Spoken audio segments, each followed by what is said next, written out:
वचन, प्यारा वचन, यीशु मसीह का प्यारा वचन, पाव को दीप को राह को रोशन, ये है मसीह का प्यारा वचन, ये है वचन प्यारा। परमेश्वर के धन्य नाम की महिमा हो। प्रभात मनन के सत्र 1851 में आप सभी का बहुत ही प्रेम के साथ स्वागत करता हूं। आइए आज के मनन के लिए हम पढ़ते हैं इब्रानी अध्याय 5 पद 4 और 5।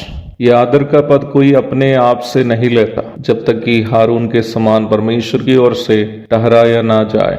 वैसे ही मसीह ने भी महायाजक बनने की बड़ाई अपने आप से नहीं ली, पर उसको उसी ने दी जिसने उससे कहा था, तू मेरा पुत्र है, आज मैं ही ने तुझे उत्पन्न किया है। हम कल ये देख रहे थे कि यीशु मसीह कैसे इस्राएल के महायाजकों से बढ़कर लोगों से सहानुभूति दिखाने में सिद्ध था। 4 एवं 5 पदों में जब हम आते हैं, प्रभु यीशु मसीह के महायाजक होने के पद का एक और विशेषता को हम वहां देखते हैं। महायाजक का पद कोई भी व्यक्ति स्वयं नहीं ले सकता। हारून और उनके वंशज को परमेश्वर स्वयं उस सेवकाई सौंपी थी। निर्गमन अध्याय 28 पद 1 से 4 तक, अध्याय 29 पद 4 से 9 तक। कहने का अर्थ यही है कि परमेश्वर और इस्राएल के बीच में एक बिचवई के रूप में रहने का अधिकार हारून और उनके वंशज को परमेश्वर ही दिया था, ताकि वे लोगों के प्रायश्चित के लिए बलियों को चढ़ाए और अन्य व्यवस्था के कर्मों को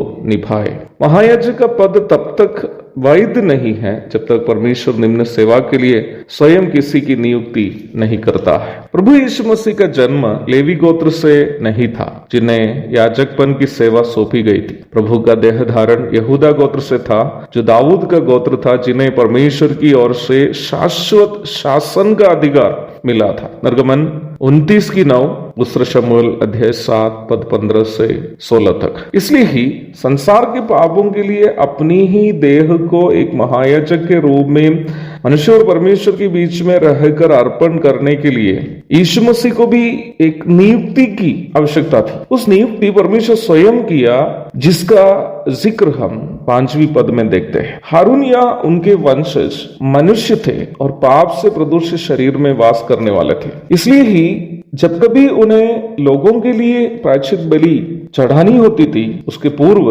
उन्हें अपने लिए निम्न बलि चढ़ानी पड़ती थी। परंतु परमेश्वर के द्वारा उन्हें महायाजक के रूप में नियुक्त करने के कारण उस नियुक्ति के अधिकार से निम्न सेवा को वे लोग निभाए। परंतु यीशु मसीह का अधिकार उन सभी से श्रेष्ठ अधिकार है, क्योंकि वह स्वयं पिता परमेश्वर के पुत्र है। एक पिता के पास उनके पुत्र को जो अधिकार है या आजादी है, वो कभी भी अन्य लोगों को, चाहे वे कितने भी श्रेष्ठ क्यों न हो, कभी नहीं प्राप्त होगा। यीशु मसीह परमेश्वर के पुत्र होने के कारण महायाजक बनने और हमारे लिए प्रायश्चित बलि का अर्पण करने किसी भी अन्य व्यक्ति से अधिक वह सुयोग्य है, और इसलिए ही उनके द्वारा हमारे लिए चढ़ाया गया प्रायश्चित बलि हमारे सब पापों से हमें शुद्ध करने के लिए पर्याप्त है। उनके धन्य नाम की महिमा हो, उनकी आराधना हो। प्रभु के धन्य नाम की महिमा अर्पण करते हुए आज का मनन मैं यहाँ समाप्त करता हूँ। प्रभु आप सबको आशीष दे।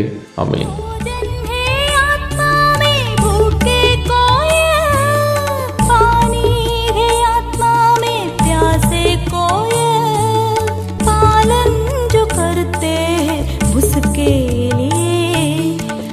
आशीष पाने का साधन है।